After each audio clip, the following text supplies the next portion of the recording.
सबसे पहले क्वेश्चन किसी ने पूछा, भैया क्या सिद्धियाँ भी घर में झगड़ा और बॉडी पेन देती है? पहले तो उसकी क्रिया कराई थी, बट बाद में बताया कि सिद्धि है तो मोक्षधाम भेजी थी, लेकिन अभी भी पेन होता है।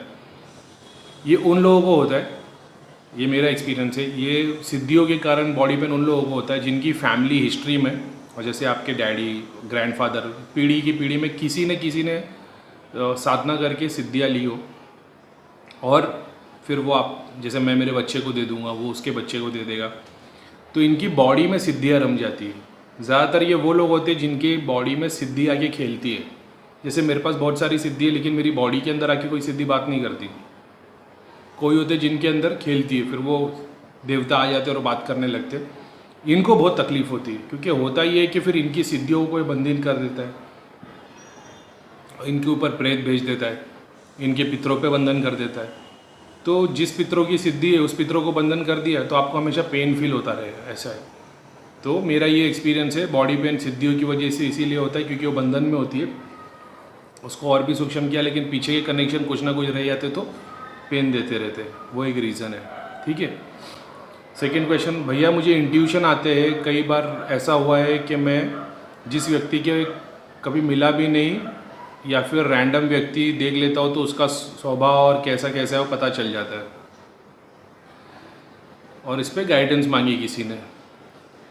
तो ये टॉपिक मैं ऑलरेडी डिस्कस कर चुका हूँ। बहुत सारे लोग ऐसे होते हैं जिनको साधना की ज़रूरत नहीं होती, जैसे इंग्लिश में बोलते हैं स्पिरिचुअल गाइड, वो स्पिरिट गाइड बोलते हैं। स्पिरिट गाइड आपको गाइड करते रहता है, ये आपके कुल में चला आता है। जैसे मैंने किसी को सिद्ध कर लिया, अब वो मेरी भक्ति और मेरे कर्म से इतना खुश हो जाते हैं कि वो मेरी फैमिली को छोड़ते ही नहीं है, फिर वो मेरी आने वाली सारी पीढ़ी को गाइड करते रहते हैं।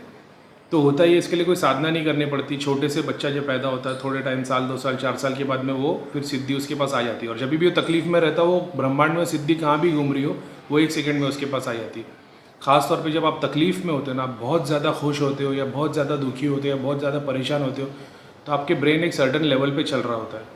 तो ये सिद्धियाँ भी उस लेवल पे चल रही होती है। जैसे कोई फेस रीडिंग कर लेता है, कोई किसी को देखता है और उसके बारे में सब पता चल जाता है। कोई 10 सेकंड 1 मिनट के लिए आपसे बात कर लेगा, आपको उसका पूरा जो छुपा रहा है वो अगला पिछला सब पता चल जाता है। ये सारी चीज़ सिद्धि हेल्प करती है। अब आप इसको सिद्धि बोलो, कोई पाक जिन बोलो, कोई एनर्जी बोलो, कोई पॉजिटिव फॉर्म बोलो, या स्पिरिट गाइड बोल दो, नाम अलग है मगर पावर, शक्ति वही, वो आपको गाइड करती है। बहुत सारे लोग ऐसे, जो लोग कभी कभी ऐसा होता है बहुत परेशान होते हैं ना, तो किताब खोलते, भगवत गीता, कुरान, कोई भी किताब आप खोल लो, कोई दूसरी किताब भी खोल लो। जैसी वो किताब खोलते हैं ना, जो पैराग्राफ पढ़ते हैं ना, उसमें उनकी लाइफ के प्रॉब्लम के आंसर उसको मिल जाते हैं। तो ये कैसे होता है? सिद्धियाँ ही काम करती है। वो आपके ब्रेन में इतनी अंदर अंदर तक पहुँच चुकी होती है ना, आपके ब्रेन को उन लोग बहुत अच्छी तरीके से हैंडल करना जानते हैं। वो ये तक कर सकते हैं कि आप फॉर एन एग्जाम्पल, सिर्फ एक छोटा सा एग्जांपल ले, तो मान लो 500 पेज की बुक है और आप चाहते हो कि कोई आपको बोले पेज नंबर 253 निकाल। अब वो बुक का जो वो एज होता है ना, एज के ऊपर आप ऐसा उंगली रखोगे और ऐसे करके वो सिद्धि आपको बता देगी। आप जब पेज टर्न करोगे तो फिर 253 आ जाएगा एग्जाम्पल। मतलब आपकी फिंगरप्रिंट्स तक को उन लोग मतलब एक्यूरेटली यूज़ कर सकते हैं, ऐसा है। जैसे शक्तिपात करते हैं, क्या होता है शक्तिपात जब हम लोग करते हैं, मेरे अंदर कोई शक्ति है क्या? नहीं, मैं तो प्रे करता हूँ भगवान से। जब सर पे हाथ रखते हैं तो ये फिंगर ही टच होती है ना यहाँ पे। अब बहुतों को तो, भैया तो मोबाइल से भी शक्तिपात कर देते, भैया ने कितना मोबाइल लगाया दृष्टि को लेके, ऐसा भी होता है। गुरु में ताकत होती है, फूल को लेके, पेन को लेके, कोई भी ऑब्जेक्ट को लेके भी शक्तिपात कराया जा सकता है।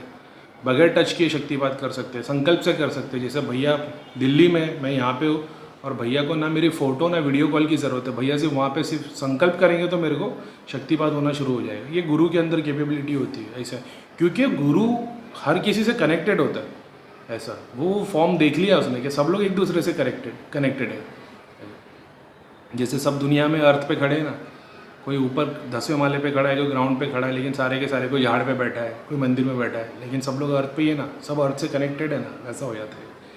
तो बेसिकली ये एस्ट्रल स्पिरिट्स होती है, गाइड सिद्धि होती है, वही हेल्प करती है। उसके लिए क्या करना चाहिए? तो वो तो अभी आपकी फैमिली में ट्री में चला आ रहा है। अगर आप साधना करोगे तो फिर वो 24 घंटे आपके साथ ही रहेगा। ध्यान साधना और वो कर्म से भी काम हो जाता है। किसी ने पूछा है, भैया मैं कार ड्राइवर हूँ, हैदराबाद में रहता हूँ, और एक दिन कार में सो गया था, अचानक मेरे कान में एक औरत एक मंत्र बताई है और मेरे आँख खुल गया और मंत्र में क्या करूँ, मुझे मंत्र अब भी याद है। ठीक है, मेरे साथ भी एक्सपीरियंस हो चुका है, 2 से 3 बार हुआ है। कोई ना कोई दैवीय शक्ति आके कान में मंत्र बता देती है। ठीक है, अब क्योंकि मेरी दृष्टि खुली है तो मैं वो देख लेता हूँ कि कौन सी शक्ति आई थी जिसने मंत्र बताया। फिर मैं उसको खड़ा करके देखता हूँ, अगर वो मेरे लेफ्ट में खड़ी हो गई तो फिर मैं उसको कंसिडर नहीं करता, उसको छोड़ देता हूँ मैं। राइट में तो कोई आई नहीं आज तक, जितनी 3 बार आई है तीनों लेफ्ट में आई है। ज़रूरी नहीं है कि आपके कान में अगर कोई मंत्र भले से वो ओम नमः शिवाय ओम हो, अगर सपने में कोई देवी देवता या कोई आपके आके कान में मंत्र बोल देता है, सुबह आपको वो याद रहता है, तो इसका मतलब ये नहीं कि वो किसी भगवान ने दिए। ये भी हो सकता है कि वो कोई तामसिक सिद्धि या कोई प्रेत ने दिया हो। लेकिन ये भी एक बात होती है, जैसे उनको भी अपना निवारण चाहिए होता है, तो वो देख लेते कि इससे काम हो सकता है। अभी आप वो मंत्रों का जाप करोगे तो वो एक सिद्धि बन के आपके बाजू में खड़ा हो जाएगा। फिर लोग आएंगे और अपनी अपनी प्रॉब्लम बताएंगे और आप उसको सॉल्व कर सकते हो। लेकिन होगी वो तामसिक की, तो देखना पड़ता है कि कौन सी शक्ति थी। ऐसा है, तो कुछ भी हो सकता है, हिंदू भी हो सकती है, मुस्लिम की भी हो सकती है, किसी की भी शक्ति हो सकती है, तो वो देखना पड़ता है। कान में बोला ज़रूर नहीं। मेरे साथ ये एक्सपीरियंस बहुत बार हो चुके थे। जब दृष्टि खुली थी तो सपने में मेरे को रोज़ कुछ ना कुछ दिखता था। मैं कम से कम 6 महीना गया था, मुझे 6 महीने तक रोज़ प्रीतम भैया, मन्नू भैया हफ्ते में 5 दिन मेरे सपने में आते थे। मेरी नींद की हो गई थी कल्याण, रोज़ स्ट्रेस में उठता था मैं, और मैं कुछ समझ में नहीं आ रहा था कि क्यों हो रहा है, क्योंकि रोज़ प्रीतम भैया, मन्नू भैया आते थे, रोज़ मेरी क्लास चलती रहती थी। एक से एक चीज़ें मुझे सिखाते थे जिसका मुझे कुछ भी खबर नहीं, और बहुत बार तो मेरे को उठने के बाद सिर्फ 20 या 30% याद रहता था। फिर ऐसा होने लगा कि जब कुछ ना कुछ इंपॉर्टेंट बात होती थी तो मैं नींद में से उठता था, मोबाइल लेता था, फटफट उसमें लिख देता था और सो जाता था। और फिर एक एग्जांपल मेरा ऐसा हुआ था कि मैंने ना एक प्लेन उड़ता हुआ देखा जो बहुत ही अलग था, उसको विंग्स नहीं थे, और उस पर मैंने सपने में देखा कि उस पर लिखा था ऐसे FLY/5689 ऐसा कुछ तो था। मैं सो गया, मैंने ध्यान नहीं दिया। अब सुबह में उठा तो मेरे को चीज़ याद थी, मैंने जैसे लिख के डाला FLY5689 एरोप्लेन, तो सीधा वो प्लेन आ गया। और वो एक कंपनी है जो जैसे प्लेन के मॉडल्स बनाते, तो उन लोगों का वो प्लेन का डिज़ाइन था। और फिर बाद में, और वो काफ़ी फ्यूचरिस्टिक है, तो हो सकता है कि वो जो बंदा है उसने भी अपने सबकॉन्शियस माइंड में, ध्यान में, सपने में वो चीज़ देखा होगा और उसने उसको पेंट किया। मैंने नहीं किया क्योंकि मुझे इंपॉर्टेंट नहीं लगा, उसको लगा।